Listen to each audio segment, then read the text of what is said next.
শেখ হাসিনা বাংলাদেশের মাটিতে সে ফিরতে পারবে না।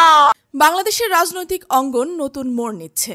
আগামী দ্বাদশ জাতীয় সংসদ নির্বাচনকে ঘিরে ইসলামী বক্তাদের মাঠে নামার গুঞ্জন এখন প্রায় বাস্তবতার দ্বারপ্রান্তে। এর মাধ্যমেই নতুন করে আলোচনায় উঠে এসেছে দেশের জনপ্রিয় ইসলামিক বক্তা মুফতি গিয়াসউদ্দিন তাহেরী, যিনি অতীতে স্বতন্ত্র প্রার্থী হিসেবে নির্বাচনে অংশ নিয়েছিলেন ব্রাহ্মণবাড়িয়া ২ আসন থেকে। এবারও সেই একই আসনে তার সম্ভাব্য অংশগ্রহণ ঘিরে জমে উঠেছে জোর গুঞ্জন। তাহেরীর গ্রামের বাড়ি ব্রাহ্মণবাড়িয়ার চাপাই গ্রামে। একাদশ সংসদ নির্বাচনে তিনি এই আসন থেকেই ডাব প্রতীক নিয়ে স্বতন্ত্র প্রার্থী হন এবং মাত্র ৩০০৫ ভোট পান। ওই নির্বাচনে বিজয়ী হন বিএনপি প্রার্থী উকিল আব্দুস সাত্তার। কিন্তু তাহেরীর প্রাপ্ত ভোট যত কমই হোক, তার প্রভাব ও উপস্থিতি ছিল আলোচনার কেন্দ্রে। এবার পরিস্থিতি ভিন্ন। তিনি নিজেই বলেছেন, মানুষের সেবা করা, মানবতার পক্ষে কথা বলা, এটাই আসল ধর্ম। তাহেরী আরও বলেন, আমার অতীতের অংশগ্রহণ ছিল মানুষের খেদমতের উদ্দেশ্যে। ভবিষ্যতেও সেই ধারাবাহিকতা বজায় থাকবে ইনশাল্লাহ। আমি চাই রাজনৈতিক অঙ্গনটিও ইসলামী আদর্শে সুদৃঢ় হোক। সিদ্ধান্ত হয়তো এখনই নেইনি, তবে অপেক্ষা করেন, আকাশে চাঁদ উঠলে সবাই দেখে।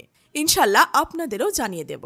এই বক্তব্য থেকে স্পষ্ট যে তাহেরী সরাসরি রাজনীতিতে অংশ নিতে পারেন, তবে তা হবে সময় ও পরিস্থিতি অনুযায়ী। কিন্তু তার আগেই যিনি ইতিমধ্যে কোমর বেঁধে নেমে পড়েছেন এই আসনে, তিনি হলেন ব্যারিস্টার রুমিন ফারহানা, বিএনপির আন্তর্জাতিক বিষয়ক সহ সম্পাদক এবং একজন সুপরিচিত রাজনৈতিক মুখ। তিনি জানিয়েছেন, তার বাবা এই আসন থেকে নির্বাচন করেছিলেন। স্মৃতির দায়ে তিনি এখান থেকে নির্বাচন করতে চান। প্রস্তুতিও চলছে দীর্ঘদিন ধরে।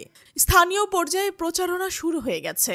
ব্রাহ্মণবাড়িয়া ২ আসনের ইতিহাস বলছে, ১৯৭৩ সালের পর সাধারণ নির্বাচনে কখনোই আওয়ামী লীগের প্রার্থী জয়লাভ করতে পারেনি। এই আসনে ৬ বার জয়ী হয়েছে বিএনপি প্রার্থীরা, ৩ বার জাতীয় পার্টির প্রার্থী এবং ২ বার স্বতন্ত্র প্রার্থী বিজয়ী হয়েছেন। এমনকি বিএনপি যখনই প্রার্থী দিয়েছে তখনই তারা জয় পেয়েছে।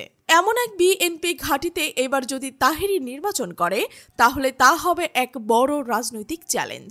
আর যদি প্রতিদ্বন্দ্বী হন রুমিন ফারহানা, তাহলে এই দ্বৈরথ নিঃসন্দেহে জাতীয় পর্যায়ে আলোচনার কেন্দ্রবিন্দু হয়ে উঠবে।